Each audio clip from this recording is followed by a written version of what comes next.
Real quick, before we get started with this video, I would just like to say thank you to each and every one of you for supporting my channel. Whether it be through watching, commenting, liking, or donating, you have all contributed to me reaching my goal of 5,000 subscribers, and without your help, I could not have done it. As a small thank you, I'd like to welcome you to my 5,000 subscriber special, my first Pokemon Theory video.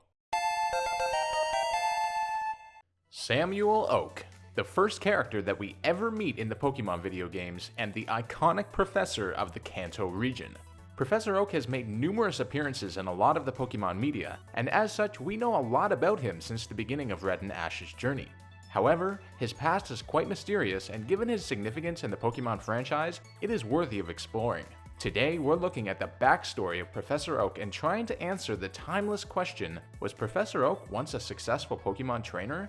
Not only will I be answering this question in the affirmative, but I'm also going to take this one step further and show you my reasons for believing that Professor Oak was actually a former champion of the Indigo Plateau, and possibly the first one that it ever had. In order to do this, I'm going to mostly consider Professor Oak's story in the Pokemon video games, but we'll also take a little evidence from the anime and the manga, particularly the Pokemon Adventures manga as well. Now, I know these three franchise mediums all exist in different universes and as such tell different stories, but looking at them comparatively can help us determine the creator's intentions for Professor Oak's character development as a whole. In this first part, we're going to look at everything we know about Professor Oak as a trainer from these three mediums, much of which might surprise you. Then, in the second video, I'm going to link up all the evidence to try and fill in the gaps and formulate what I believe to be Oak's complete story. Without any further ado, let's dive into Oak's mysterious past and the evidence for him having once been a champion. Samuel Oak is first introduced at the beginning of the Pokemon Red, Blue, and if you're Japanese, Green version video games as Professor Oak, a man who studies Pokemon for a living at his lab in Pallet Town. Our first glimpse into his past comes when he says the following just before allowing Red to pick his starter Pokemon. "When I was young, I was a serious Pokemon trainer. In my old age, I only have 3 left, but you can have one." So we know that Professor Oak considers himself to have been a serious Pokemon trainer when he was young. This is validated by the fact that in the fight against Blue in Fire Red and Leaf Green, he actually coaches Red through the battle with various interjections, showing himself to be very adept at battling. Next is a piece of evidence that was rather unintentional on the creator's behalf, and that a lot of people don't know about. In the first generation games, there is a glitch in the game that will actually allow you to battle Professor Oak. If done successfully, this is the team that you will face, although the starter changes depending on which starter you and Blue chose. Now look at the levels of this team. Professor Oak has the most powerful team that you can find in the entire game, even stronger than Blue's champion team, and he is right at the power level you'd expect of a champion. The developers had to have purposefully programmed Professor Oak to have an extremely strong team, and to have him battle you at some point in the game, but it seems that they later scrapped this idea for some reason, making it only accessible through a glitch.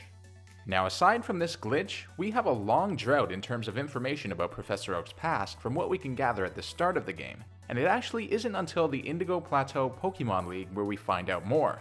But boy oh boy is this information important. Upon challenging the third member of the Elite Four in Red, Blue, Green, and Yellow, an old Ghost-type trainer named Agatha, she introduces herself and then says, "Oak's taken a lot of interest in you, child. That old duff was once tough and handsome. That was decades ago. Now he just wants to fiddle with his Pokédex. He's wrong. Pokemon are for fighting.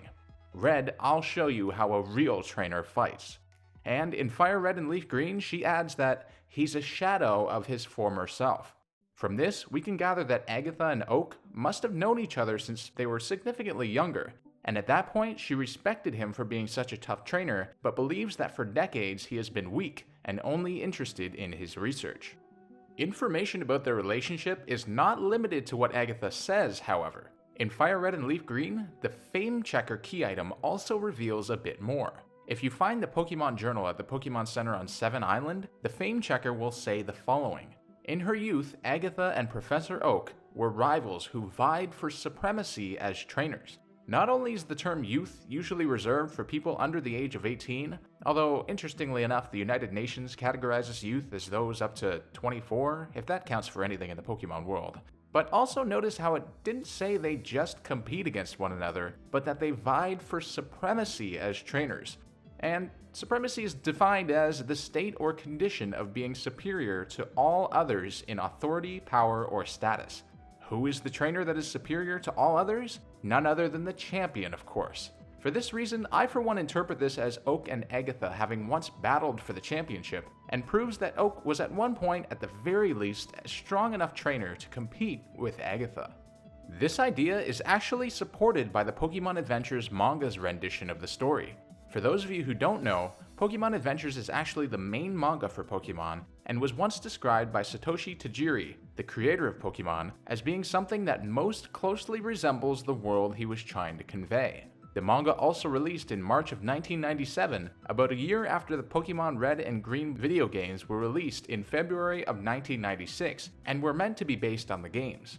Based on Tajiri's comments, we can assume that the events of the manga were quite similar to his own vision for the story of Pokemon. In the Adventures manga, the Pokemon League actually functions as a tournament-style competition, similar to how the anime has Pokemon League conferences that Ash participates in. In the manga, Red, Blue, Green, and a mysterious man named Dr. O compete in the semifinals of the Pokemon League tournament. Dr. O beats Green, which means the winner of Red vs. Blue would then have to face Dr. O in the finals. However, Dr. O reveals himself as being a disguised Professor Oak, who then decides to drop out of the tournament because, and I quote, "he's already won a championship and doesn't need this."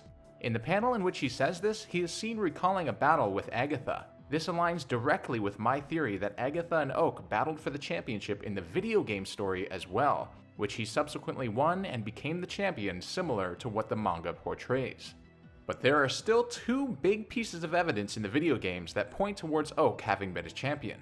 The first one is actually found in Professor Oak's lab, where if you sneak over to check his computer, you'll actually find an email from the Indigo League which issues a challenge to all trainers and specifically requests Professor Oak to visit them for some unknown reason, which has led most to believe he serves some sort of advisory role to the league itself. In addition to this, at the end of the game after Red beats Blue, the then champion of the league, Professor Oak shows up and takes Red into the Hall of Fame room and registers him into the Hall of Fame computers. Somehow, Professor Oak knows all about the Hall of Fame, how it works, and is familiar enough with it to work the computers and register a new champion, a process which is usually reserved for the champion who was beaten to do. Furthermore, only champions are allowed into the Hall of Fame, as evidenced by Steven Stone refusing access to May when she tries to follow you and Steven into it in Ruby and Sapphire, and by the fact that Mary isn't allowed to enter the Indigo Plateau Hall of Fame despite desperately wanting to interview you in Pokemon Gold, Silver, Crystal, Heart Gold, and Soul Silver. Professor Oak being allowed to enter the Hall of Fame seems to indicate that he must have at one point been a champion as well. Now, the anime, arguably being the most different and distinct of these three mediums in terms of its story, doesn't provide a whole lot of evidence towards this theory, but that's kind of to be expected given that it doesn't even feature the same characters as the video games and the manga. For instance, Ash Ketchum, the main character, is entirely unique to the anime. As far as I can tell, the only evidence towards Oak being a strong trainer, besides his extensive Pokemon knowledge and his ability to care for, nurture, and manage Pokemon extraordinarily well, of course, is the fact that we find out he owns a powerful Dragonite in the Mastermind of Mirage Pokemon's special episode in which he battles with it quite proficiently. The fact that we don't find out about his battling skills nor his Dragonite until the third generation is quite indicative of secrets and a backstory that he is withholding for some reason. Aside from that, he does seem to know a lot about battles and the Pokemon League conferences whenever he goes to watch Ash and or Gary compete in them, but he never states that he has competed in it before. It's worthy to note that Professor Oak was also seen in the fourth Pokemon movie when he was younger, but since that doesn't provide any direct evidence towards this theory, I'm going to save that for part 2 when we uncover Oak's entire backstory. So we've now accumulated all the fact-based evidence that we have towards Oak being a former champion of the Indigo Plateau, which I believe provide a pretty strong case. Now it's time to do some theorizing. Using everything we've discussed so far as a foundation, I'm going to pull in additional evidence to fill in missing gaps and draw links between events to tell the full history of Professor Oak, the former champion. Despite having shown that Oak was likely a champion, numerous questions remain. If he was champion in the past, why is Oak no longer champion? Why does he only have 3 Pokemon left at the beginning of the story? What was Oak like in his youth that made Agatha so fond of him?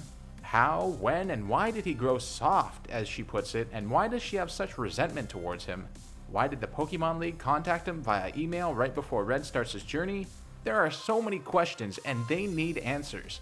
Are you ready for them? Then smash that like button. If we reach 50 likes by Friday, March 16th, I'm gonna release the next part of this theory, and trust me, it's gonna be incredible. So make sure you're subscribed with notifications on so you're ready to go. If you're watching this sometime in the future, then part 2 will be in the description below. I'll see you guys there.